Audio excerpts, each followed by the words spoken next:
The day Brightwell Enterprises began its collapse was not due to a scandal, not due to an insider, not due to hackers, but simply because a woman walked into the lobby. Evelyn Carter, the 58-year-old black CEO of the $9.2 billion cybersecurity conglomerate, dressed in a gray cashmere sweater, wearing a PC Felipe watch, Italian leather shoes, with no logos, no assistant, and no fanfare, just the quiet confidence of someone who has reached the top and needs no one to validate it. Ashley Monroe, the receptionist, glanced at her skin color, then at her unremarkable outfit, and said, "Deliveries go through the back." Her words barely finished when security guards stepped forward, grabbing her arm. Mark Reynolds, Brightwell's vice president, stood a few meters away, recognized Evelyn immediately but did nothing, made no move, allowing the humiliation to unfold right in the middle of the lobby. As Evelyn was escorted out of the building, her face remained unchanged, but inside, a response began, sharp, orderly, and irreversible. By the afternoon, Brightwell's stock began to plummet, and by the end of the month, the company would no longer exist. Evelyn Carter did not believe in revenge. She believed in consequences.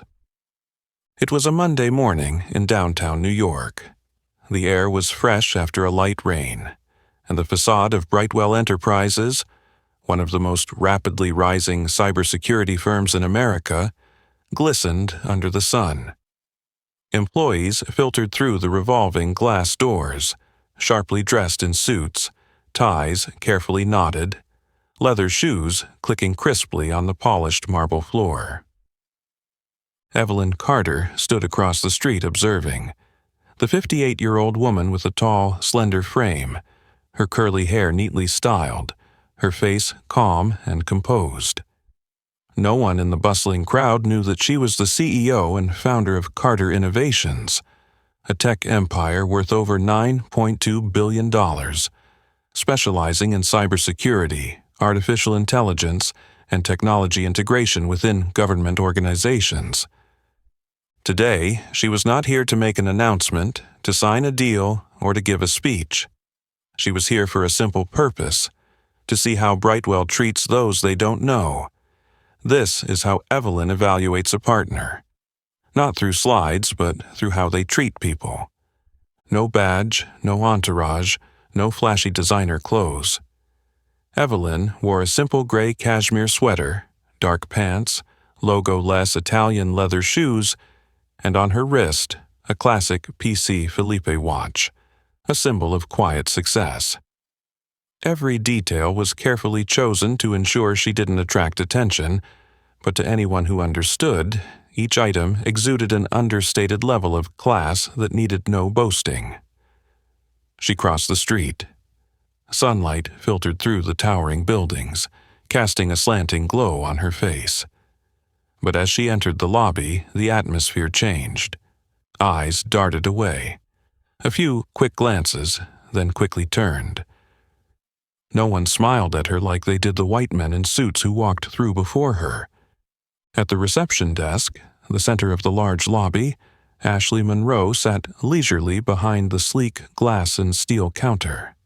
Her straight blonde hair, nails painted a deep red, her eyes glued to her phone screen, one hand swiping through Instagram, the other fiddling with her newly bought Tiffany's bracelet.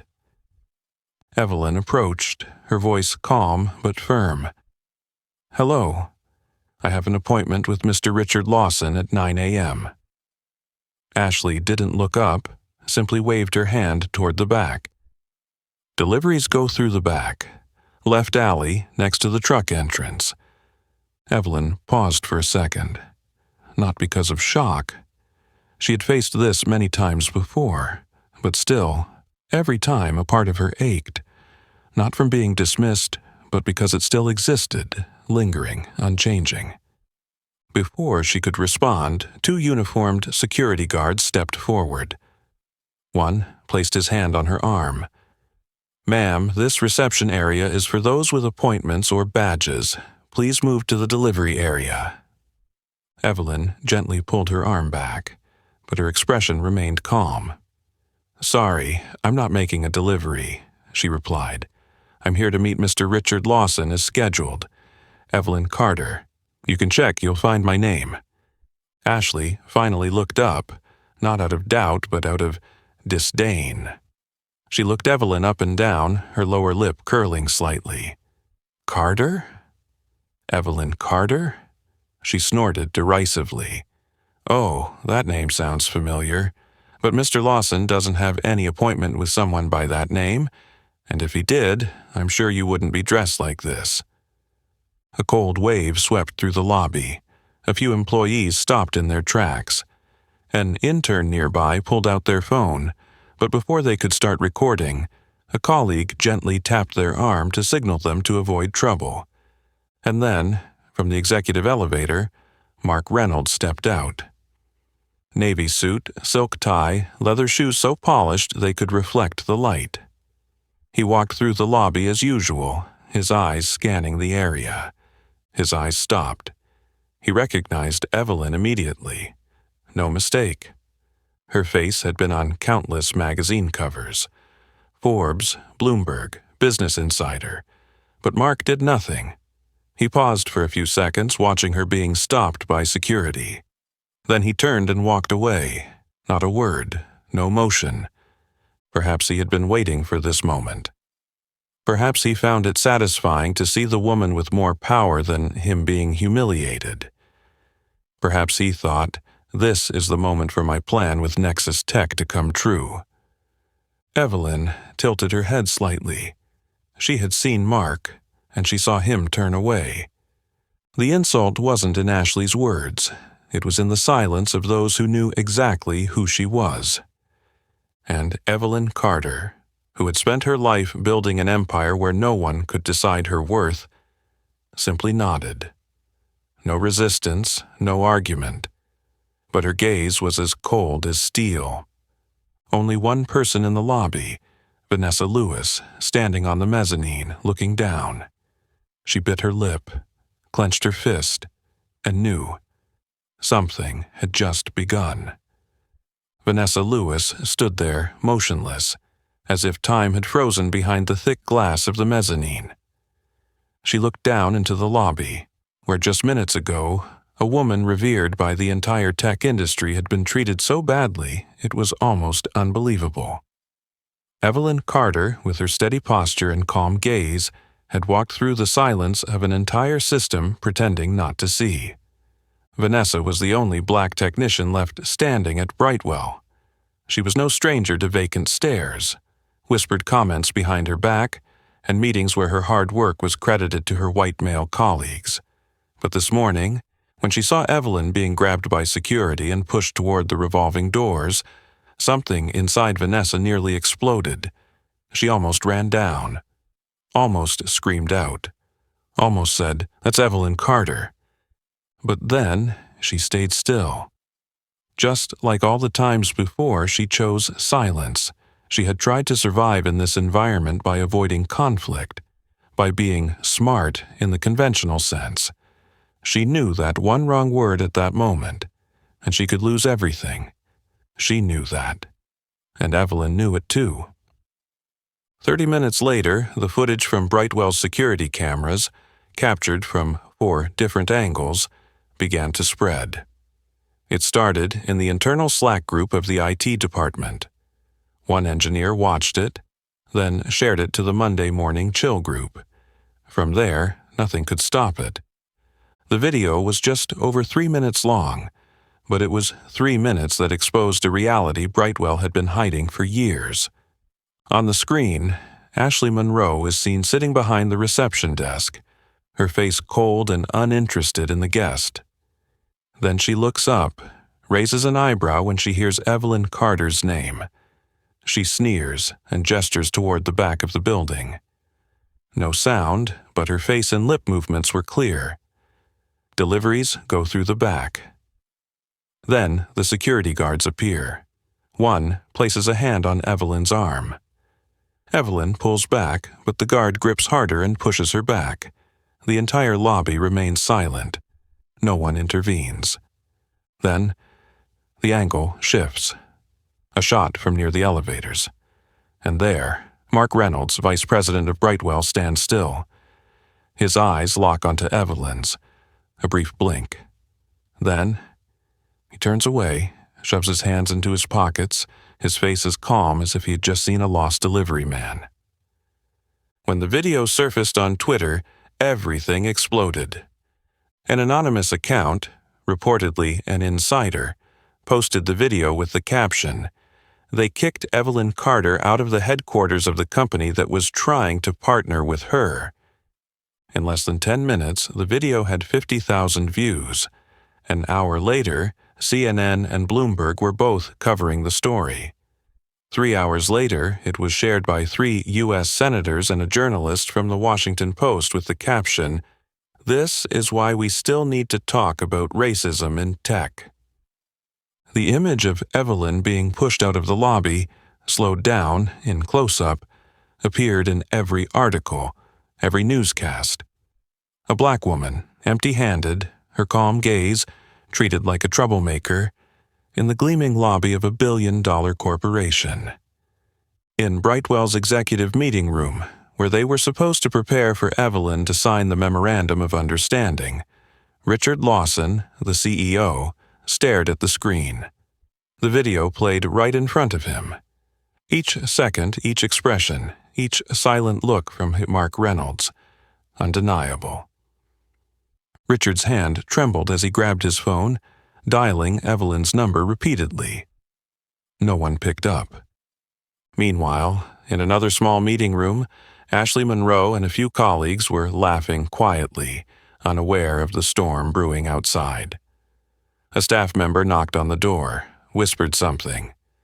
Ashley stood up quickly and left. She was asked to go to HR. As soon as she left, an email was sent to the entire company. All senior management is required to attend an emergency meeting concerning the incident in the main lobby this morning. Elsewhere, more than 30 blocks away from the Brightwell building, Evelyn Carter sat in a minimalist office with a view of the park. On her desk was a tablet playing the video, the one where she was treated as invisible. She didn't frown, she didn't show anger. Only her gaze, deep and cold, as if even steel could melt under it. "Begin," she said to her assistant. And the world began to turn on a completely different axis. The phone in Richard Lawson's hand hit the table with a heavy thud, breaking the eerie silence of the 35th floor executive room.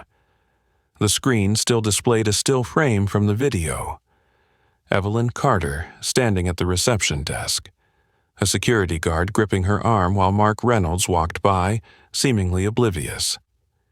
The entire senior leadership team of Brightwell sat around the oval table, the harsh white light from the ceiling casting an eerie glow on their faces, which were slowly turning pale. They had prepared for 2 months for today's signing. A $400 million partnership. A chance for Brightwell to escape the looming threat of a merger with competitor Nexus Tech and become a standalone powerhouse with pioneering cybersecurity technology. And then, Evelyn Carter did not show up. No notice, no email, no explanation. Until the door burst open. A media staffer, drenched in sweat, drained of all color, walked in, choking on their words. "Mr. Lawson." The woman Ashley kicked out of the lobby this morning was Evelyn Carter. In that moment, the air seemed to leave the room. Richard jumped to his feet, his chair tipping back, his gaze blank as though he had just heard about a plane crash. He ran out of the room, sprinting down the red-carpeted hallway, pressing the elevator button repeatedly like a madman. In the lobby, he looked around. No Evelyn. Only cold silence, and the bewildered looks of employees who had started to hear whispers of the news. Richard walked to the reception desk, slamming his hand down. "Where's Ashley?" "She's in HR, sir," one of the staff murmured. He stood still for a few seconds, then turned away. Back in the executive room, no one spoke. Mark Reynolds was pretending to read some documents, but everyone could see the beads of sweat forming at the back of his shirt collar. Christina Wells, the CFO, leaned toward him. "Mark, you were down in the lobby, right?" Mark didn't answer immediately. He carefully set down the stack of papers, looking up with a calm but forced demeanor. "I walked by, but I wasn't sure that was Evelyn. She didn't announce herself, and she was dressed like a delivery person." He exhaled lightly, trying to appear reasonable. "We can't blame a receptionist for not recognizing a CEO who shows up unannounced." Christina frowned. "And what about you? You recognized her, right? You knew exactly who she was." Mark pursed his lips, then shrugged. "I couldn't be sure." "Honestly, she didn't look..." "Didn't look what, Mark?" Richard's voice cut through, sharp as a blade. "Didn't look like the white billionaire you imagined?" Mark froze. The entire room held its breath. Richard grabbed the remote on the table and pressed a button. The large screen behind them lit up, playing the leaked video. The scene of Evelyn being pushed out of the lobby, each frame sharp like evidence in court. And then came the pivotal moment. Mark Reynolds, walking by, seeing Evelyn, his eyes flickering in recognition, then turning away. No one spoke. Not even Mark could offer an excuse. Meanwhile, at a small cafe 3 blocks away from Brightwell's headquarters, a group of CNN reporters were watching the video on an iPad. The news was exploding across platforms. They had confirmed the woman in the video was indeed Evelyn Carter. Her biography was being dug up. Born in Detroit, a former NASA software engineer, founder of Carter Innovations from her mother's 2-bedroom apartment. She was the mind behind encryption technology that protected over 60% of the U.S. government's military data systems. And now, she was the victim of a blatant act of racism in the very heart of a company trying to partner with her. The first article was titled, "Black CEO Kicked Out of Future Partners Headquarters." That was Evelyn Carter. In less than 10 minutes, the article had been shared over 100,000 times. At Brightwell's headquarters, the legal team was scrambling to calculate emergency measures. Christina whispered to Richard, "Is there any way to save this?" Richard shook his head, his voice heavy with despair. "Carter's not the type to forgive easily. She doesn't speak much, but once she decides..."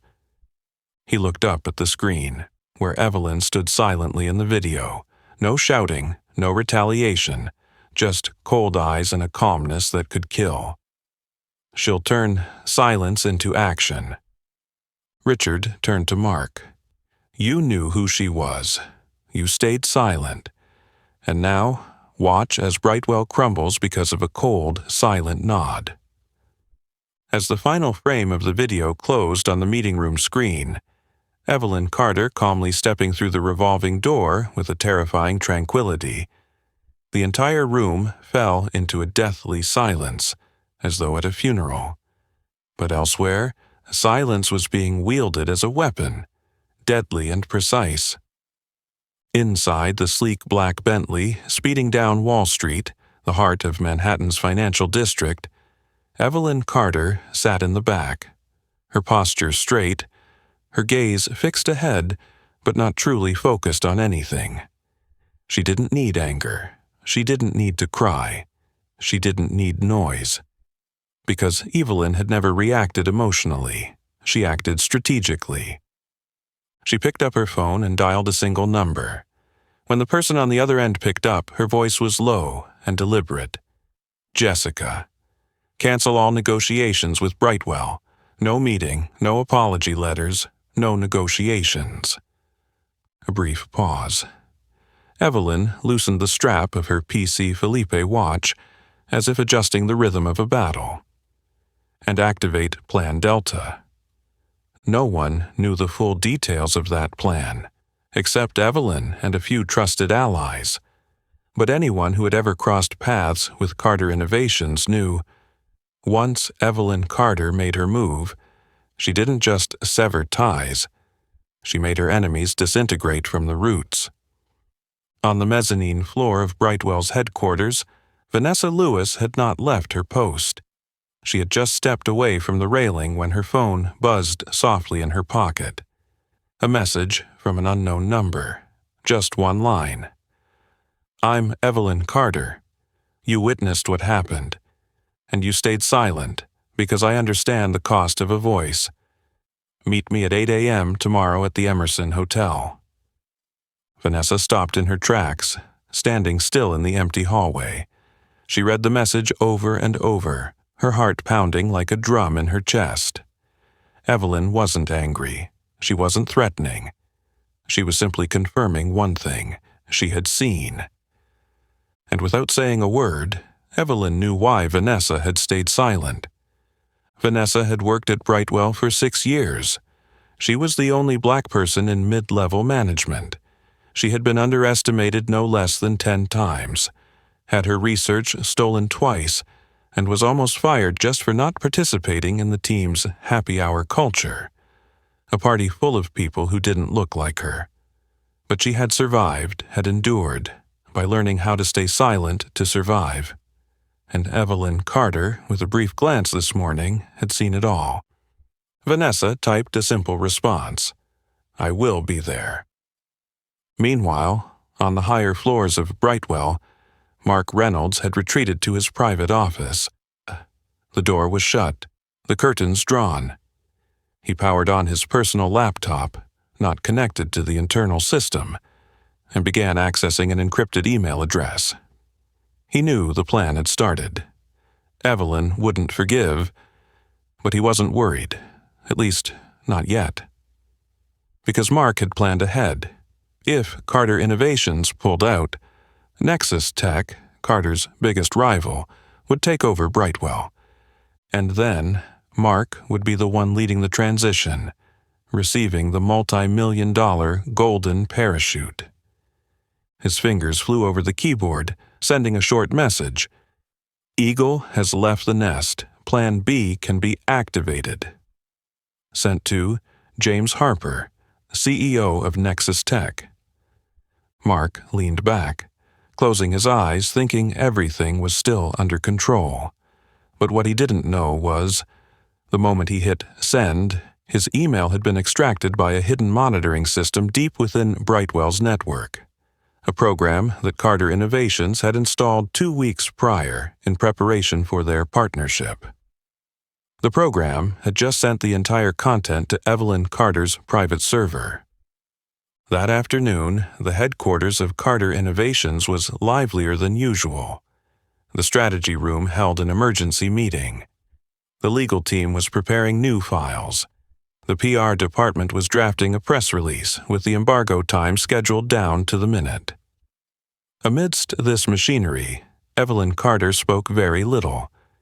She only said one thing to the executive team: "This is not revenge. This is a lesson.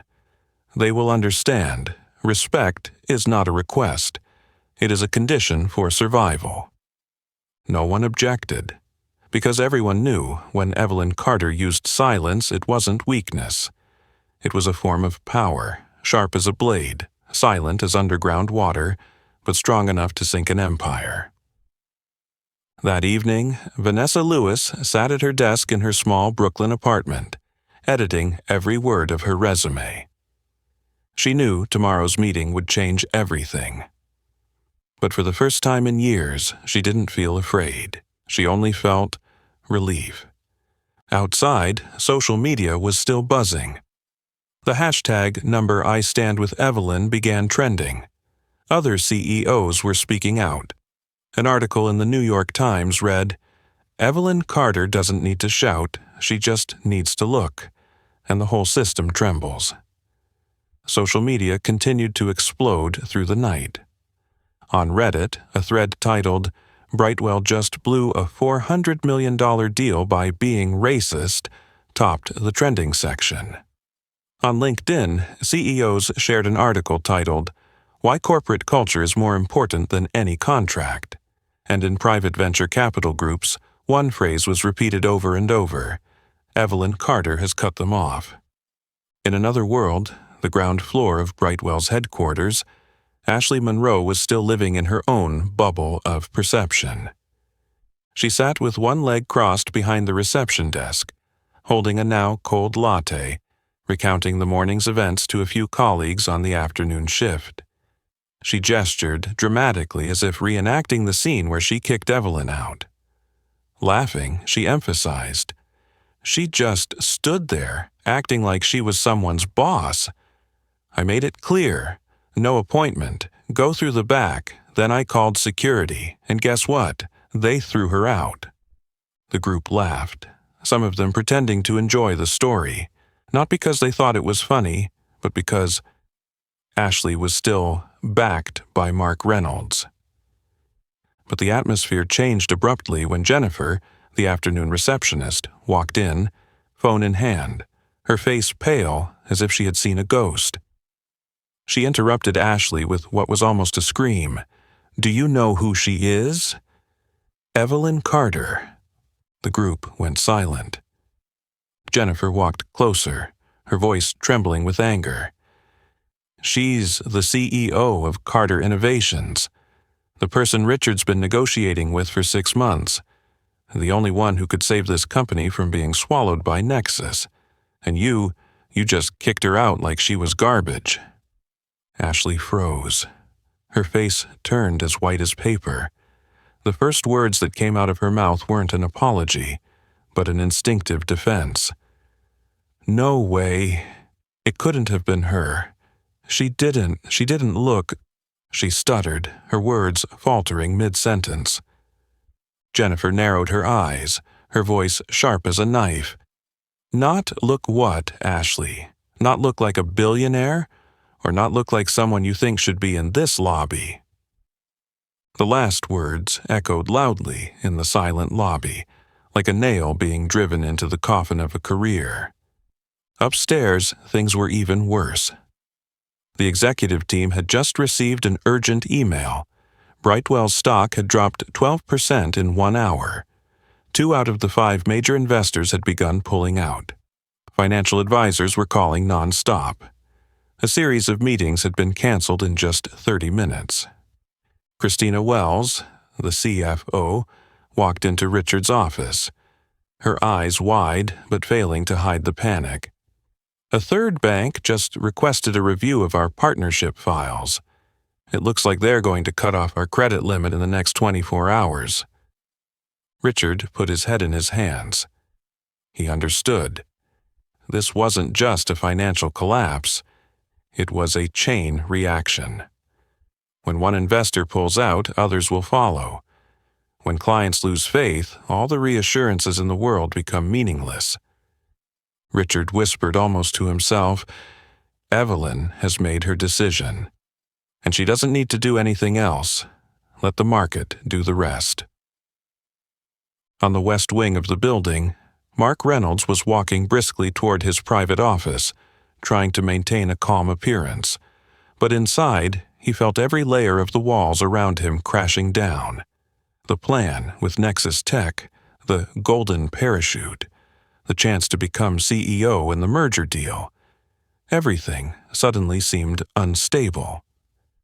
As he passed the reception desk, he heard Jennifer's voice. "This is why someone like Evelyn Carter doesn't need to shout, because the truth will ring out like a death knell." Mark stopped in his tracks. For a moment, his eyes met Jennifer's, cold, filled with disdain. He turned away, but that brief glance made his shoulders slump lower as he continued walking. Meanwhile, 2 blocks away, in a small office, Evelyn Carter sat alone with a tablet. On the screen was the stock chart for Brightwell, red like blood flowing. Her assistant entered. "The press release is ready, ma'am. If you approve, we can release it at exactly 9 a.m. tomorrow." Evelyn nodded, her eyes still fixed on the chart. "Send it out," she said, "but don't push. We don't need to push. Just let them slip." In Brightwell's employee break room, Ashley sat alone. Her eyes were glued to her phone screen, where the video was playing for the 10th time. The image of her, sneering and pointing to the back door, had now become a symbol of something America's corporate world doesn't dare admit, but always carries. Subtle racism, silent prejudice, and petty power. A message from her mother had just arrived. "Sweetie, I saw you on the news. What's going on? They're saying you offended someone very important." Ashley put the phone down, her hands trembling. She had never imagined that, on an ordinary day, a single, arrogant remark would become the fatal shot that would end a career, and perhaps an entire company. The air in Brightwell's grand lobby was so thick it felt like it could be cut with a knife. Conversations gradually quieted. All eyes turned to one point. Richard Lawson, the CEO of the company, was striding like a storm toward the reception desk. Ashley Monroe, who had just stood up from her chair, still shaken by Jennifer's warning, didn't even have time to finish a thought before Richard was standing right in front of her, his voice sharp as metal striking glass. "What did you do to Evelyn Carter?" The question rang like an alarm bell throughout the lobby, causing not just the employees but the security guards, other receptionists, and visitors to hold their breath.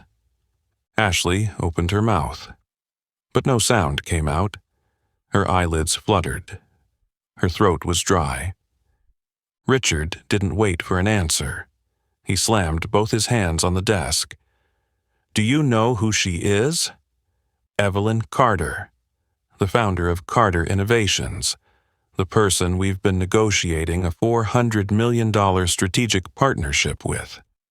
The one who could save this company from collapse, and you threw her out like a janitor?" Ashley stepped back, bumping into the wall behind her, her eyes wide, her mouth moving, but no words coming out.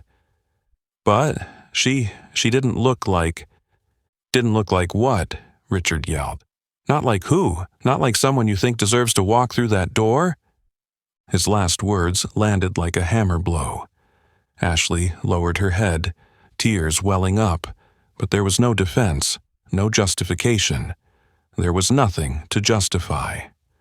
On the 35th floor, Mark Reynolds sat in his private office, his hands hurriedly gliding over the keyboard. The screen displayed an encrypted inbox using a personal address, accessed through a private network. He was deleting message after message. Exchanges with James Harper, the CEO of Nexus Tech, over the past 2 months. These emails not only revealed Mark's dissatisfaction with the Carter deal, but also contained internal details about negotiation strategies, secret clauses, and Brightwell's legal weaknesses. Things that should never have leaked. Mark smirked to himself, muttering, "As long as no one finds out, there's still an escape route." But what he didn't know was Carter Innovations' security system had quietly installed a tracking code in the preliminary NDA contract Mark had downloaded. Every letter he typed, every email he opened, had been sent in parallel to a hidden server. When Mark hit delete all and leaned back in his chair, satisfied, across the city, Evelyn Carter received a notification with the title, "Mark Reynolds, Breach of Trust Detected. Data package received." She showed no emotion.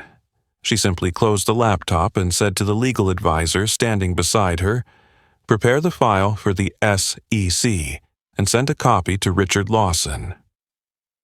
In the grand lobby below, Richard turned away after unloading his anger on Ashley. He no longer cared about her tears. He no longer cared about the furtive glances from the employees around him.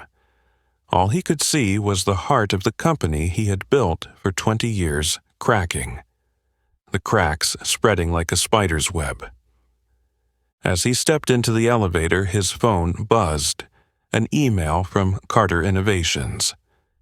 Subject: Partnership terminated, irreparable. Richard opened the email. The content was only 4 sentences. Brightwell Enterprises does not meet the ethical standards that Carter Innovations requires of any partner. All official and unofficial negotiations are immediately terminated. Any shared information is protected by legal terms and will not be reused. We wish your company the best in finding a suitable direction.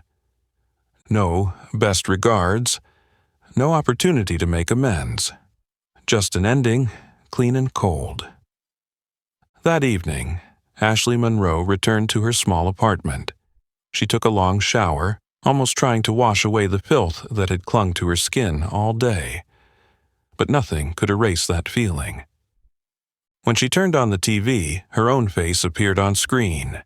The evening news was airing, replaying the security footage.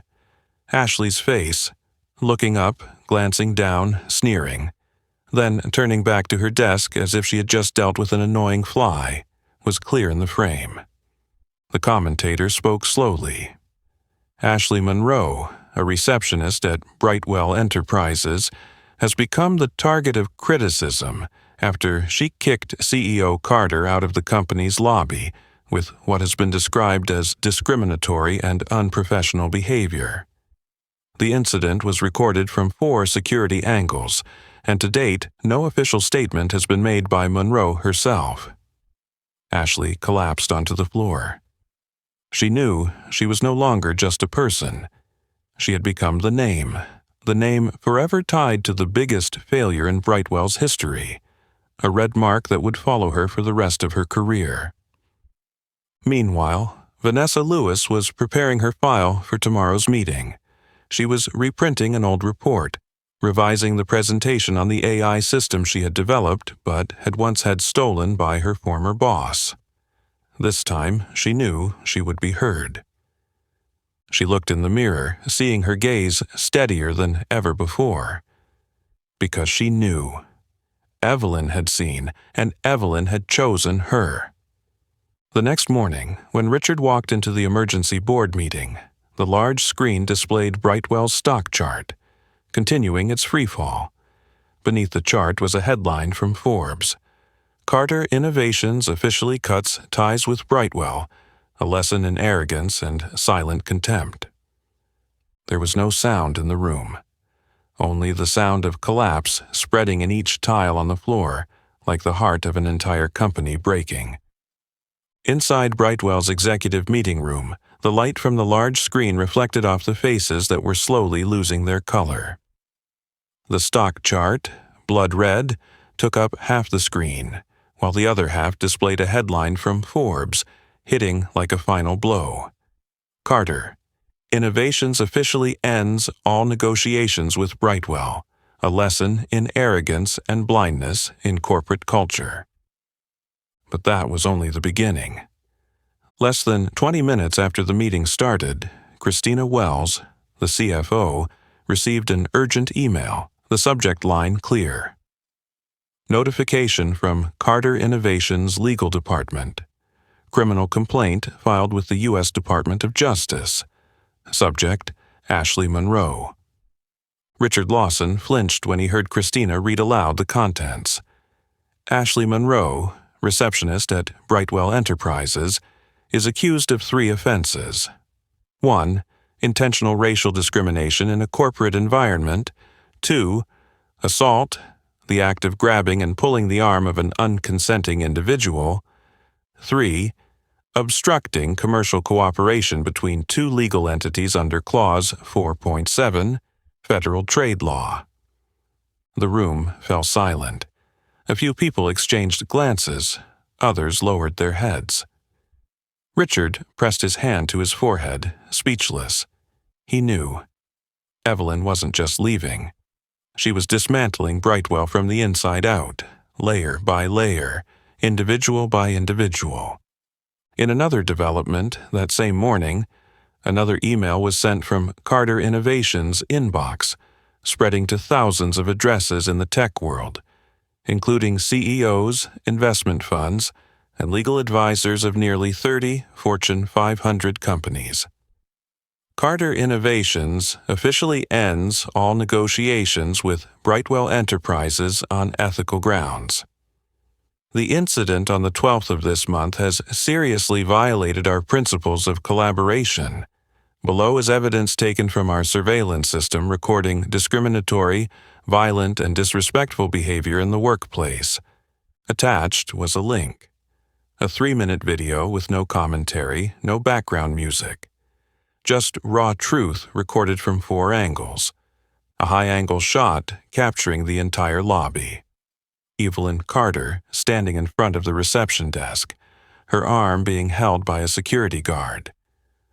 A close-up shot, Ashley raising her eyebrow, sneering, mouthing something that, even without sound, was enough for all of America to guess. A shot from behind Evelyn, capturing the moment Mark Reynolds stepped out of the elevator, his eyes pausing, then turning away.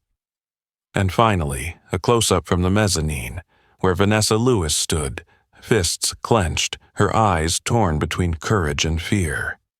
In just 2 hours, the video had exceeded 8 million views. Social media platforms like LinkedIn, Twitter, Reddit, and YouTube were flooded with comments, outrage, and analysis. On TechCrunch, an expert commented, "The seismic shift Evelyn Carter has caused is not merely retaliation. She's set a new standard in how the tech industry responds to toxic cultures and systemic racism." In the HR office, Ashley Monroe was asked to return her access card, computer, and sign the suspension notice. When she read the line "salary suspension during the investigation," she screamed, "No, this is a mistake. I was just doing my job."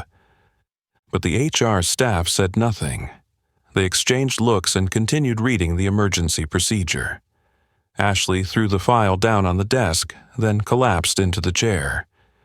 She couldn't understand how the world had crumbled so fast, within less than 48 hours.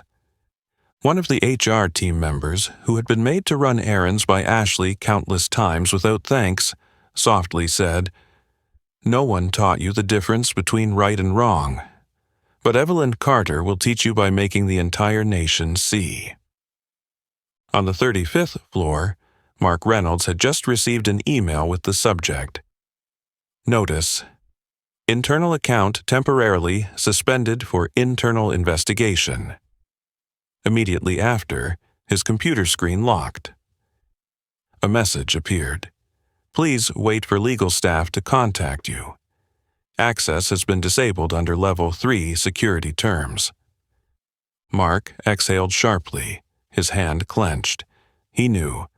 Evelyn didn't just want Brightwell to lose a partner, she was rooting out those who had created that toxic culture. And he was on the top of the list. That morning, at the Emerson Hotel, Vanessa Lewis entered the ground-floor restaurant, which had been reserved the day before. In the luxurious, quiet space, the soft golden lights, Evelyn Carter was already seated. On the table was just a cup of tea and an empty seat waiting for her. Vanessa sat down, her heart still pounding in her chest, but her gaze steadier than ever before. Evelyn looked at her, not smiling, but her eyes warm. "You didn't say anything," Evelyn began, her voice slow and deep, "but you looked. And I know you understand what's happening." Vanessa nodded slightly. "I was scared, but I regret staying silent." Evelyn tilted her head slightly. "Silence is not failure, only when we let it define us forever." She pushed a leather folder toward Vanessa. Inside was an invitation. Position: Director of Artificial Intelligence Security Programs, Carter Innovations. Vanessa couldn't believe it. She looked at Evelyn. "You don't have to prove anything," Evelyn said. "You just need to build a place where people like us never have to bow our heads again." The announcement was sent out precisely at 10 a.m. that morning from Brightwell's internal system. The subject line was brief: Disciplinary action notification. Suspension and termination of employment for Ashley Monroe. Just below, the content clearly listed violations of internal conduct policies, severely affecting the company's reputation and strategic partnerships, causing significant damage to image, finances, and personnel. There was no compensation clause, no legal support, not a single reference letter. Ashley Monroe, who had once held her head high behind the reception desk, was now the first name on the public list of those removed in the crisis, known as Brightwell Evelyn Carter. Shortly after, another email was sent from Carter Innovations' legal office with a clear subject. Lawsuit notice. Subject: Ashley Monroe, civil liability.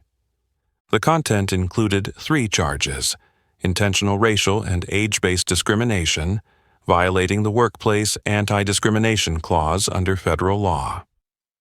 Minor physical assault, evidenced by the act of grabbing and pulling someone against their will and unnecessarily, causing harm to their dignity and personal honor. Obstruction of commercial cooperation and causing quantifiable financial damage, estimated to be around $2 million. Attached was a video excerpt, witness testimony, and an offer. One that couldn't be refused. Have your lawyer contact us within 72 hours for a settlement, or the lawsuit will officially be filed in federal court. Ashley Monroe sat in her small apartment in Queens, the curtains drawn tight, her phone silent after hours of being bombarded by messages, emails, and threats from social media. Those who once liked her beach photos, selfies at work, now turned their backs without mercy. She had emptied her bank account to pay for a temporary lawyer, but he just shook his head after reading the lawsuit from Carter Innovations. You understand, this is a landmark case, right? They don't want to settle. They want to make a point. And you're the first one. Ashley's hands trembled. On the table, her phone screen lit up with a notification. Official lawsuit notice sent to your inbox. The white text on the red background seemed to explode before her eyes. She buried her face in her pillow, her whole body curling up in a panic. From a receptionist with a little power and an illusion of control, she was now facing a harsh truth. A raised eyebrow, an ill-considered word, and she would pay the price for the rest of her life. Meanwhile, within Brightwell, 2 security officers involved in the incident were immediately placed under investigation. One was temporarily suspended, while the other was reassigned from the reception area. Although they were not directly sued, both faced intense internal backlash from HR and the union. In the internal investigation report, the action of gripping a guest's arm and forcing them to move when their identity was unclear was deemed abuse of power and gross cultural insensitivity. In a closed-door meeting between the security team, senior management sighed. We underestimated a woman just because she wasn't with an assistant and didn't wear a badge. That's deep-seated prejudice, not a technical error. The collapse was no longer just about numbers. It had begun to seep into the very ethical structure of the organization. Whispers started to spread around the office. Who's next? What about Mark Reynolds? How many internal emails are Evelyn keeping as evidence? In the top-floor executive office, Richard Lawson sat, looking out over the city in the distance.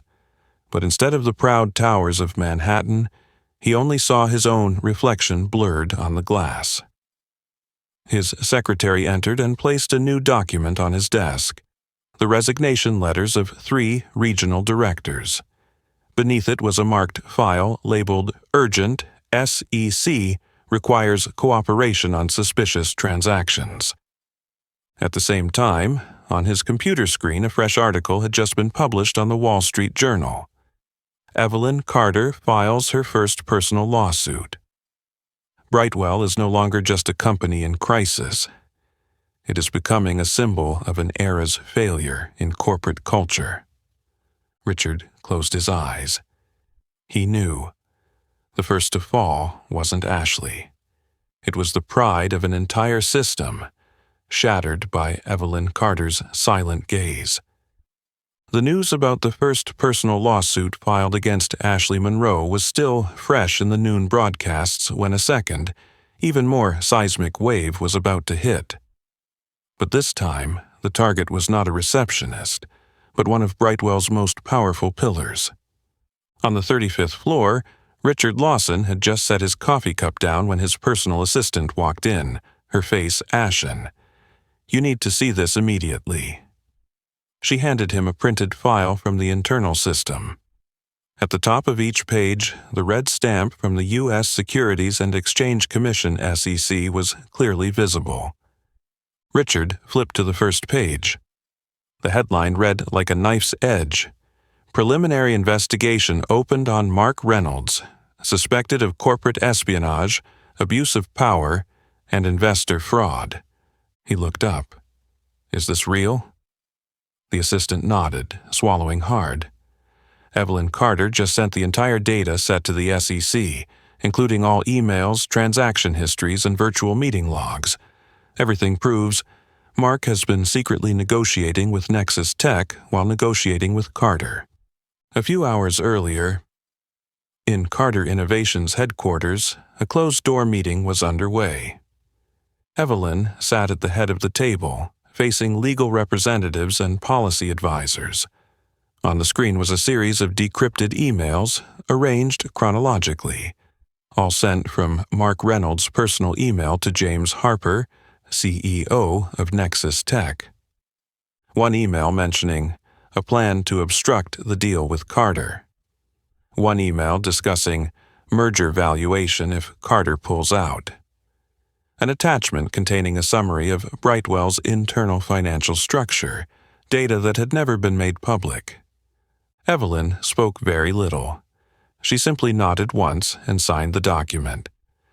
Approve sending all data to the SEC under the Market Integrity Whistleblower Act. And so, Mark Reynolds officially became the next target, not of the press, but of the law. Back at Brightwell headquarters, as CNN's special report aired, Mark was sitting in his office, lighting a small cigar, a habit he rewarded himself with whenever he felt he had the upper hand. But this time, the tide had turned. On the TV screen in the corner of the room, Evelyn's image appeared. Below, the ticker read, "Carter Innovations accuses senior leadership at Brightwell. Allegations of corporate espionage and market manipulation."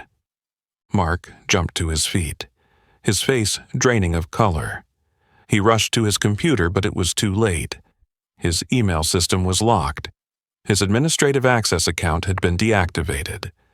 A notification popped up. "Account disabled by order of the board of directors. Awaiting urgent meeting." The desk phone rang. Richard Lawson was calling directly. "Mark," Richard's voice was cold as steel, "Evelyn has sent all your emails to the SEC." Mark held his breath. "You've betrayed this company. And I saw it in Evelyn's eyes that day, but I didn't want to believe it." "Richard, I can explain." "No. Save your explanation for the court." Richard hung up.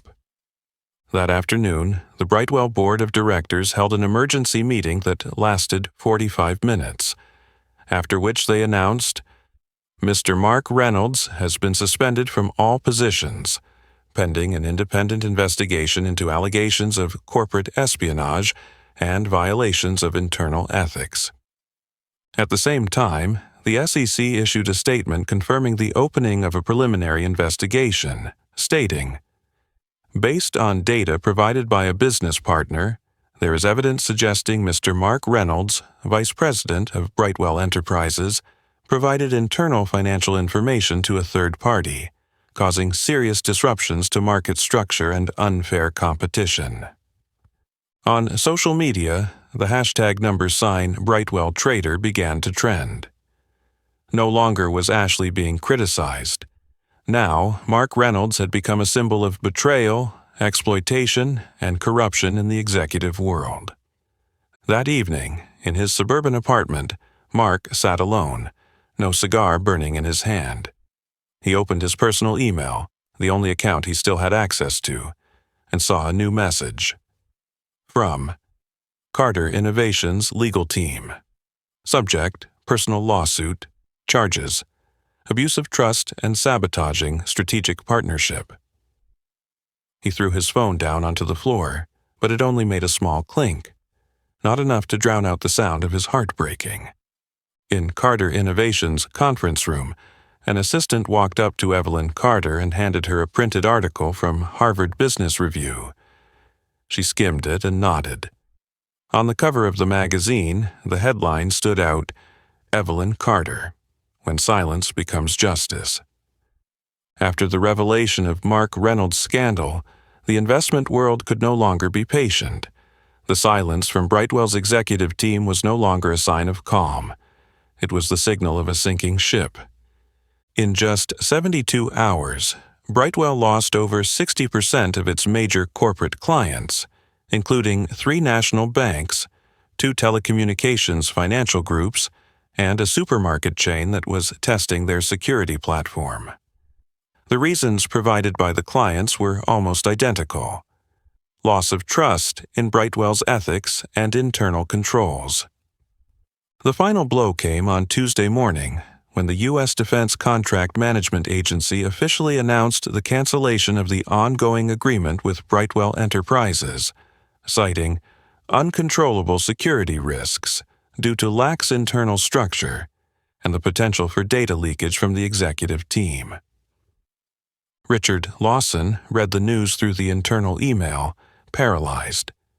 That project accounted for 23% of the projected revenue for the next quarter. Not only had the company lost money, but it had also lost credibility at the highest level, the government. Once the government lost faith, no other business would dare proceed. Later that day, the National Securities Commission issued a Level 2 warning on Brightwell's stock, temporarily placing its ticker BRWE on a tight watch list due to ongoing risks from negative publicity and price volatility. Investors were in panic. Sell-off orders flooded the system. In less than 4 hours of trading, Brightwell's stock dropped more than 40%, causing a temporary liquidity crisis for several investment funds. Christina Wells, the CFO, stood before the board, her face ashen, reporting, "If we don't secure a refinancing package within the next 48 hours, we will be delisted." No one in the room objected, not because they agreed, but because they saw the end. Outside Brightwell's headquarters, CNN, Bloomberg, and CNBC live broadcasting vans lined the block. The media had dubbed the event simply "The Fall of Brightwell," a brutal copycat of the Enron scandal, but in the 4.0 era.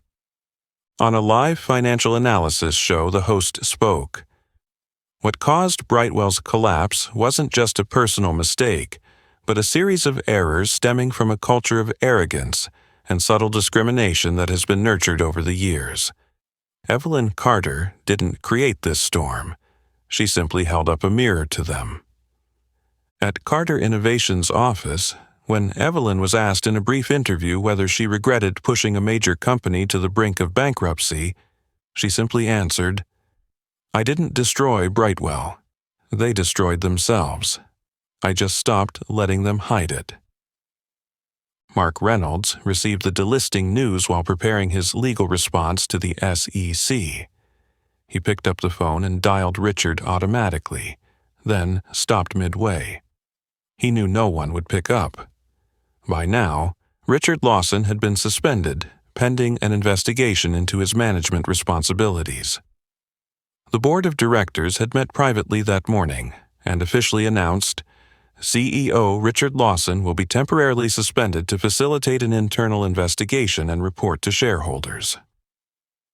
The most powerful position at Brightwell was now just an empty chair in a cold room, where legal advisors moved in and out like funeral bearers. As for Ashley Monroe, the one who started it all, she sat huddled in her dark apartment. She hadn't dared step outside. The window was covered with newspaper, and the doorbell had been disconnected. That day, she received an official summons to court from Carter's law office. The compensation Evelyn demanded, $2 million, was not just a penalty, it was a message. That power no longer lay in position but in action, and every action, no matter how small, could result in the downfall of an empire. In the high-rise office of Carter Innovations, Vanessa Lewis had just signed her official contract to become the director of the AI program.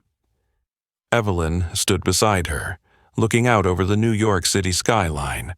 "Do you see it?" Evelyn said softly. "They're still blaming me." Vanessa smiled. "Because if they accept the truth, they'll have to face themselves." Evelyn nodded. Her gaze was no longer cold. It was something much clearer, the serenity of someone who had chosen the right path, even if it meant going through a storm. The morning light shone on the glass facade of what was once the proud symbol of Brightwell Enterprises. The stainless steel sign bearing the company's name had been removed, leaving a barren gap in the building's front. A few pedestrians stopped to look, whispering to each other. "We once thought it would be the national cybersecurity hub." No one expected that what was once the stage for a notorious racial discrimination incident would soon become the new heart of the city. Evelyn Carter did not choose retaliation with hostile declarations. There were no words about revenge, payback, or crushing. She simply issued a press release on Monday morning. Carter Innovations has officially acquired the former Brightwell headquarters for $1, along with a package to preserve essential staff. And a final statement with weight. The place that once shut its doors to me will now open for thousands of young people like me, those whom society once turned its back on. 3 weeks later, at an outdoor press conference right in front of the main entrance, Evelyn Carter appeared among reporters, investors, and local government representatives. A gentle breeze brushed through her elegant silver hair. She didn't stand on a high podium or use an elaborate microphone. She simply held a wireless mic, her voice clear.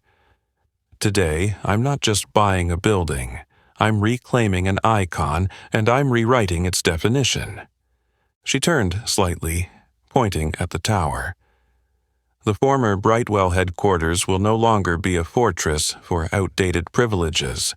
From now on, this place will be known as the Cole Center for Innovation, a high-tech training center for young people of color, low-income students, and forgotten talents. The area erupted in applause, but Evelyn didn't stop. "We do not train employees, we create creators, engineers, inventors, future technology leaders. We do not place them into an outdated corporate culture. We help them create a new culture." That afternoon, Vanessa Lewis stood in front of the room that had once been Mark Reynolds' executive office. She placed her hand on the walnut doorframe, pausing for a long moment before entering. The brass plaque bearing Mark Reynolds, Executive VP, had been replaced with a finely laser-etched new inscription, "Vanessa Lewis, National Director, Cole Center for Innovation." Inside, the space had been completely redesigned. The bulky ebony wood conference table was replaced with an open collaborative area. Partition walls had been removed, allowing light to flood the room. In the corner, there was a nationwide map of the branch system, starting with New York, followed by Atlanta, Oakland, Detroit, Baltimore. Vanessa pulled out the first training plan.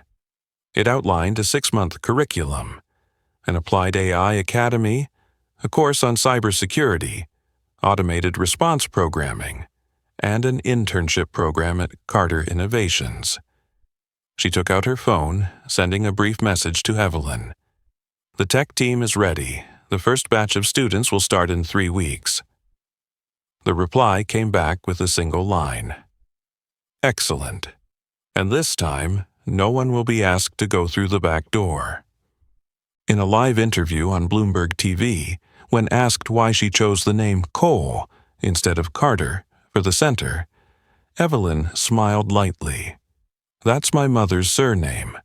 A black woman who couldn't read, but taught me that greatness doesn't come from titles. It comes from what we give to the next generation." The host paused for a second, then asked, "What do you think those who once offended you are thinking now when they see this?" Evelyn didn't answer immediately. She simply looked at the screen showing the grand opening of the Cole Center, where a group of high school students, all people of color, stood waiting for a tour, their eyes bright with hope. After a moment of silence, she said slowly, "Maybe they still think I'm just an old woman in a gray sweater. But now they'll have to admit, sometimes the ones most underestimated are the ones who rebuild an entire city." In a small corner of New York, Ashley Monroe watched the interview on an old laptop in the temporary room she was renting in Brooklyn. Her eyes were vacant. Behind her were boxes of job applications still unanswered, and a call center uniform hung quietly in the corner of the room. She turned off the screen. Outside, the city was changing, and she had missed the train of humanity, responsibility, and change. 1 year after the Brightwell lobby became the epicenter of public controversy, the 5 people tied to the events that unfolded had each taken irreversible paths. Each of them a different direction, like the final pieces of an ethical map that society was beginning to redraw. At 59, Evelyn Carter became the first black woman in U.S. history to receive the National Technology Achievement Award, an honor traditionally reserved for inventors recognized by the government in fields considered economic pillars. She took the stage in a simple gray blazer, the same color of the coat that had caused her to be ejected from Brightwell a year earlier. When invited to speak before Congress in a special hearing on ethics in recruitment and AI candidate screening systems, she didn't speak about herself. She spoke about the millions who are excluded at the application stage because they don't come from the right place, didn't go to the right school, or don't look the right way. The words she left echoed throughout the chamber. Remember, the person once considered invisible might be the one holding the key to your future. And for many, Evelyn Carter was no longer just a CEO. She was a living principle, written with endurance and intelligence. Vanessa Lewis, who once clenched her fists in the mezzanine due to helplessness, now managed 3 branches of the Cole Center for Innovation in New York, Atlanta, and Oakland. Each location, each classroom was a tech playground for young people who had never been exposed to professional programming spaces. She had not only become a new role model for black female leadership in the tech industry, but also contributed to redesigning the ethics curriculum for AI, where systems are not just looking for the right candidates, but are also programmed to avoid repeating historical biases. At a TEDx talk at Stanford, Vanessa once said, "We don't want our kids to learn how to survive in this world. We want them to rebuild the world so they don't have to survive anymore." Richard Lawson, the former CEO of Brightwell, now lived quietly in a vacation home in the Colorado pine forests. For the past year, he had never been asked for advice even once. His name no longer appeared on the tech leadership rankings like it used to. People who were once his friends now answered emails with, "Sorry, my schedule is full for the next month." He spent most of his time tending the garden, reading, and occasionally staring at the framed photo in the living room. The photo of him shaking Evelyn Carter's hand during a closed meeting years ago when she was still a chief engineer. Unknown, without influence, but with a gaze that, even back then, was the gaze of someone who knew exactly where they were headed. Some said Richard had finished writing a memoir titled "Silence Comes with a Price." But to this day, no publisher had agreed to print it. Mark Reynolds, once the second most powerful figure at Brightwell, went to court in a closed trial due to the sensitive nature of the leaked documents. The trial lasted 6 months and ended with the verdict. Charges: corporate espionage, market manipulation, and abuse of executive position for personal gain. Sentence: 5 years of federal prison, with no parole for the first 3 years. His reputation was shattered. All assets under the company's name were seized to cover subsequent civil lawsuits. His wife filed for divorce while waiting for the verdict. His children did not attend the trial.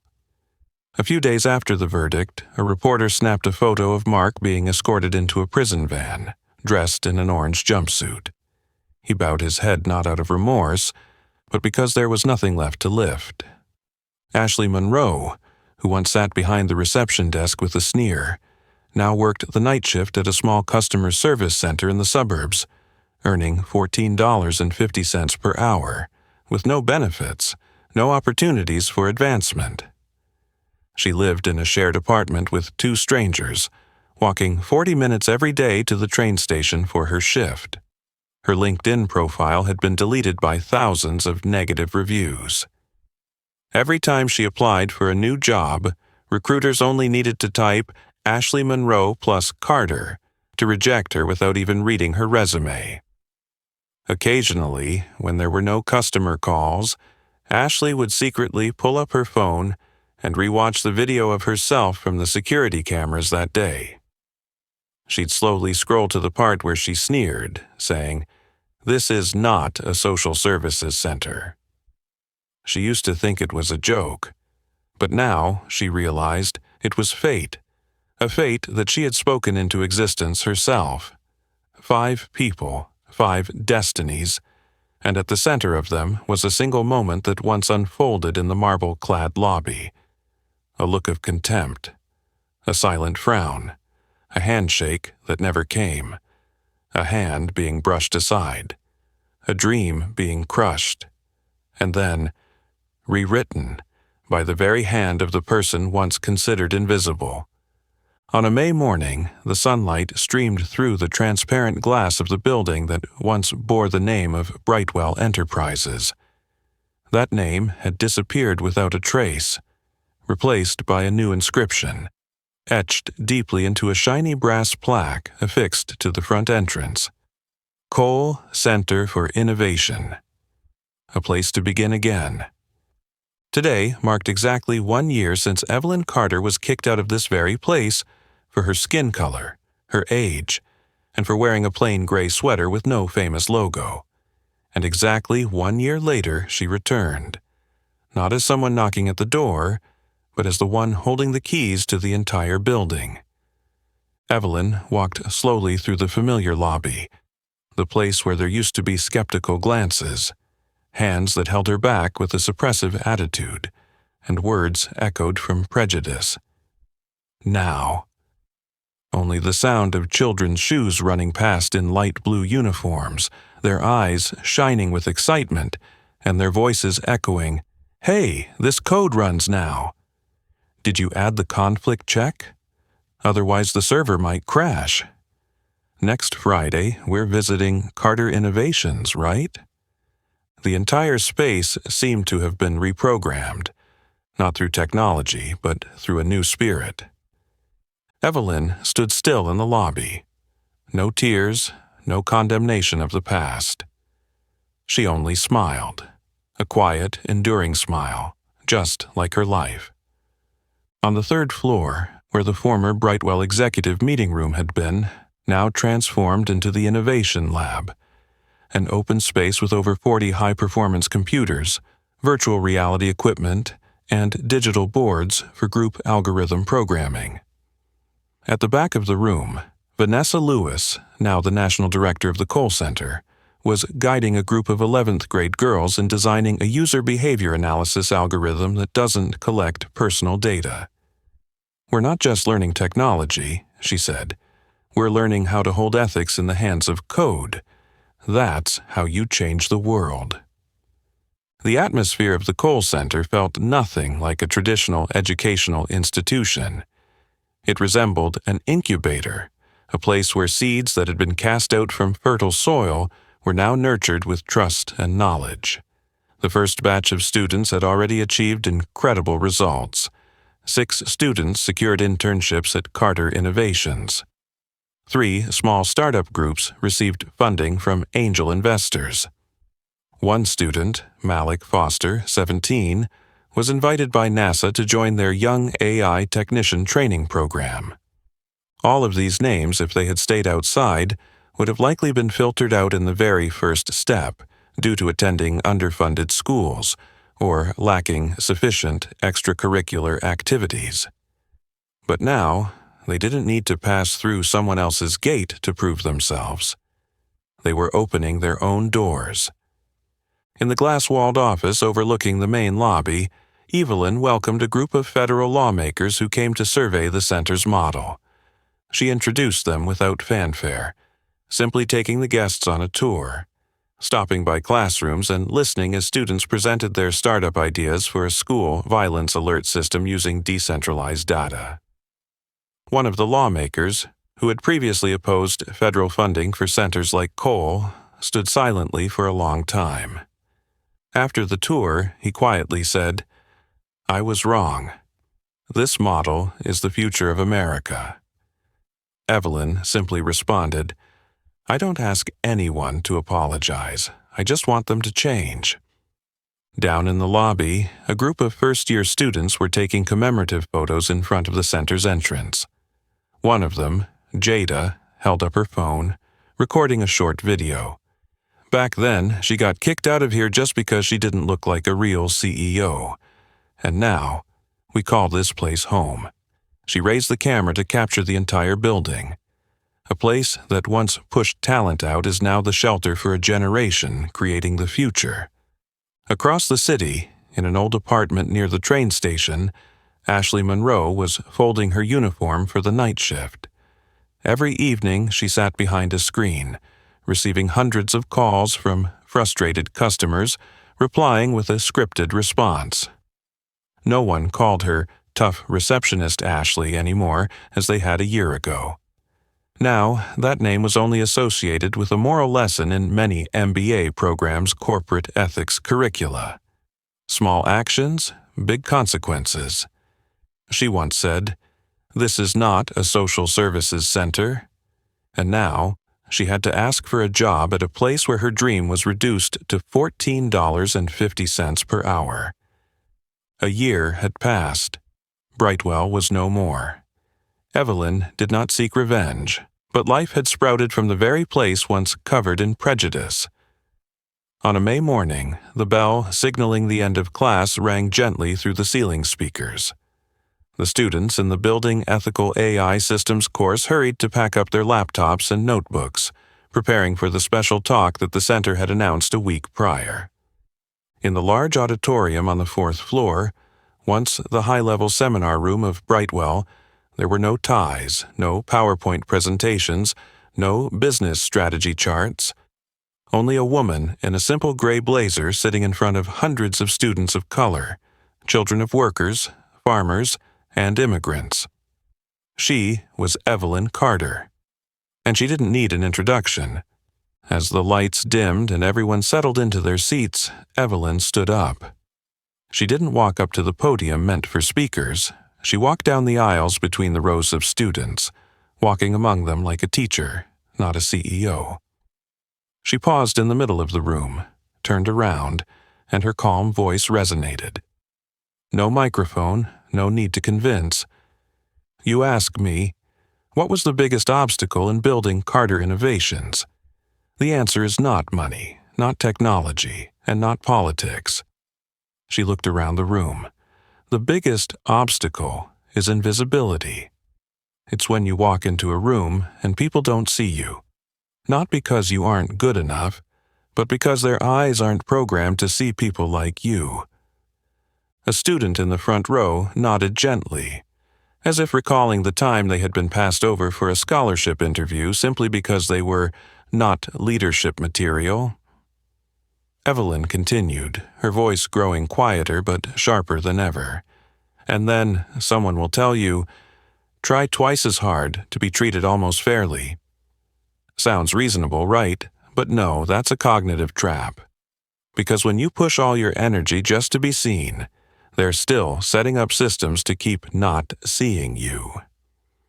The entire auditorium fell silent. The atmosphere wasn't heavy, but felt like a wave of awareness passing through every row of seats. Evelyn slowly walked back toward the podium, placing her hand on the cold wood and said, "But there's something they don't know. When they underestimate you, they won't prepare for you. And that's when you'll appear like a flood they never had time to build a dam for." The auditorium erupted in silent applause. No loud clapping. Just wide eyes, pens softly touching paper, and hearts beginning to redefine what strength really means. At lunch, a group of students gathered in the courtyard, each carrying a quote from Evelyn's speech. One boy quietly said, "She doesn't need to shout. She doesn't need anyone's permission. She just showed up. And now the whole world has to listen."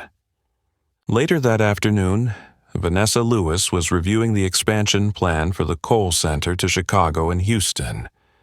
She paused for a moment, stepping out onto the 7th-floor balcony, looking down at the playground below, where children were drawing neural network diagrams on the concrete with colored chalk.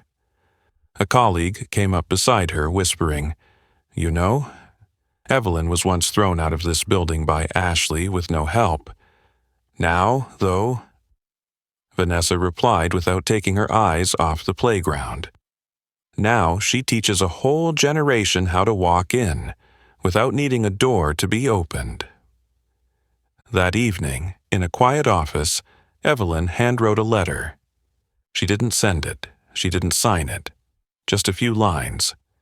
"I used to think that to be heard, I had to speak loudly. But after everything, I realized true power never had to raise its voice."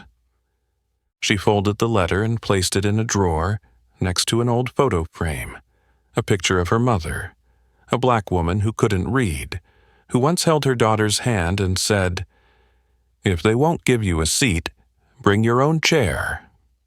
Evelyn had brought that chair.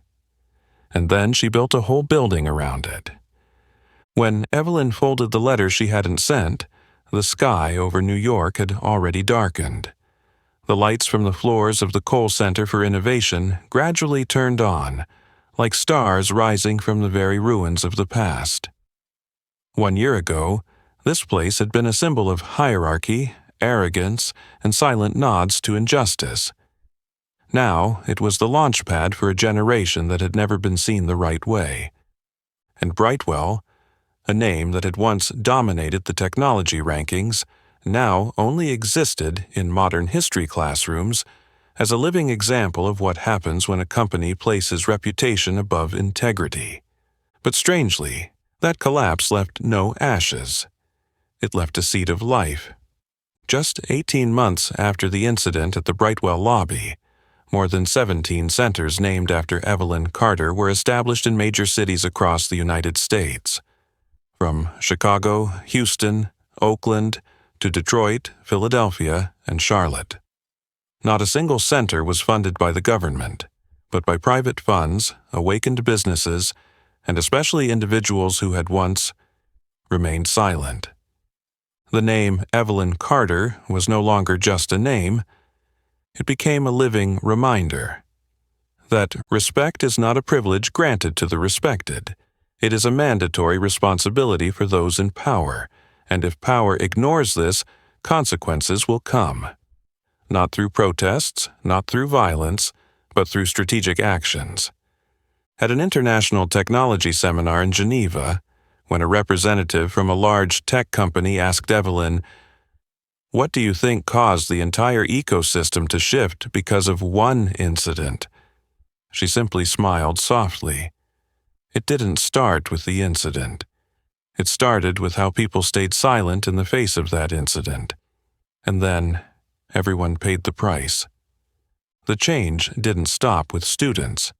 It spread across all the major tech companies. Over 40 Fortune 500 companies changed their hiring policies, eliminating biased algorithms that excluded minorities.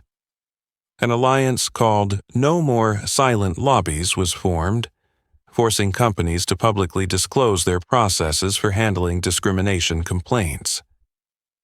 The U.S. Department of Labor announced a new standard for inclusive organizational culture, with the call center recognized as the national reference model. Meanwhile, Richard Lawson, once the CEO of Brightwell, lived in seclusion in Colorado, no longer appearing in public. He had sent a handwritten letter asking to meet Evelyn to talk like two grown-ups. Evelyn read it, then silently chose not to reply. Not because of hatred, but because the matter no longer needed an apology. It needed action, which he had never taken. Mark Reynolds was released from prison after 3 years, with a reputation beyond repair. No company dared to rehire him. He opened a small consulting firm but had no clients. In a brief interview, he said, "I once thought silence was a form of wisdom. Now I know sometimes silence is complicity." Ashley Monroe, although no longer living under public outrage, could not escape the shadow she had cast. She abandoned her intention to sue, after being rejected by the court for lack of evidence of harm beyond the consequences she herself caused. She worked 2 jobs, during the day as a short-term administrative contractor, at night as a customer service assistant. Every time she received a call from a complaining customer, she clearly heard her own voice, "I'm sorry, I'll check it out." And not once did she fail to hear the phrase from someone else, "This voice sounds like the one from a help center." She didn't respond. She stayed silent. Just like everyone had stayed silent when she first began to act that way. And amidst all these whirlwinds, the call center continued to function as a light in the storm. Not loud, not noisy, but bright. In a year-end speech, Evelyn closed with a line that made the entire audience stand and applaud. "Remember this. When you aren't invited to sit at the table, don't just bring a chair. Bring the blueprint for the entire room." That was how she turned ruin into legacy. Not through fire, but through light. From a cold hallway where a woman was pushed out because of prejudice, to a network of training centers spreading across the United States, the story of Evelyn Carter was not just the journey of one individual, but a roadmap for a society that was relearning how to see people. The receptionist, who once thought she was following procedure, forgot that a procedure without ethics creates injustice. The executives who had stayed silent, thinking it was safe, were ultimately swept away by that very silence. And a 58-year-old black woman, dismissed for her simple appearance, proved that true power doesn't need shouting. It needs steadfastness. What about you? If you were the one behind the reception desk that day, would you have done things differently? If this story made you reflect, please like the video, share it with your friends, and subscribe to the channel so you don't miss the next stories, where those once underestimated will have the final word. Thank you for watching.